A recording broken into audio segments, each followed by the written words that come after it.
Today, we have an intriguing question that has puzzled many of us. Why is it important to fully cook pork before consuming it? We all love the mouth-watering taste of pork, but have you ever wondered why we're advised not to eat it undercooked? Join us as we dive into the science behind it in today's video. The danger zone. Before we get into the specifics, let's talk about the danger zone. Did you know that there's a temperature range where bacteria thrive, and it can make you sick? It's called the danger zone, and it ranges from 40 degrees Fahrenheit, 4 degrees Celsius, to 140 degrees Fahrenheit, 60 degrees Celsius. Now, here's where pork comes into the picture. Pork, unlike some other meats, can carry certain bacteria that are harmful to humans.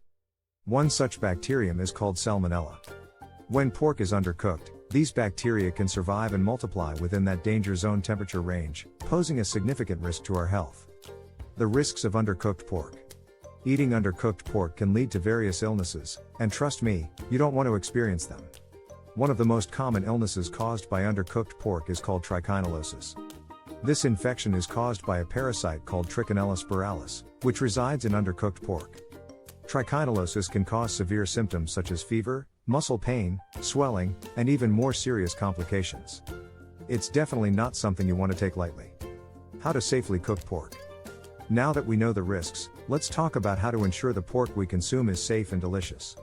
Here are a few key tips to keep in mind. Use a food thermometer. Invest in a reliable food thermometer to check the internal temperature of the pork. Make sure it reaches a minimum of 145 degrees Fahrenheit, 63 degrees Celsius, to ensure it's safe to eat. Avoid color as the sole indicator. Don't rely solely on color to determine if pork is cooked. It can still be pink even when it's fully cooked, so the internal temperature is the key. Let it rest. Once the pork reaches the desired temperature, let it rest for a few minutes before cutting into it. This allows the juices to redistribute, resulting in a juicier and more flavorful bite. The joy of well-cooked pork. So, why bother going through all this trouble of cooking pork thoroughly? Well, apart from the health benefits, there's something magical about sinking your teeth into a perfectly cooked piece of pork. The tenderness, the juiciness, and the explosion of flavors, it's a culinary experience like no other. Whether it's a succulent pork roast, juicy pork chops, or a sizzling bacon breakfast, properly cooked pork offers an incredible range of flavors and textures that will leave your taste buds dancing with delight. And there you have it.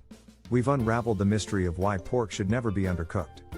Remember, by ensuring your pork reaches the proper internal temperature, you're not only protecting your health but also unlocking the full potential of this incredible meat.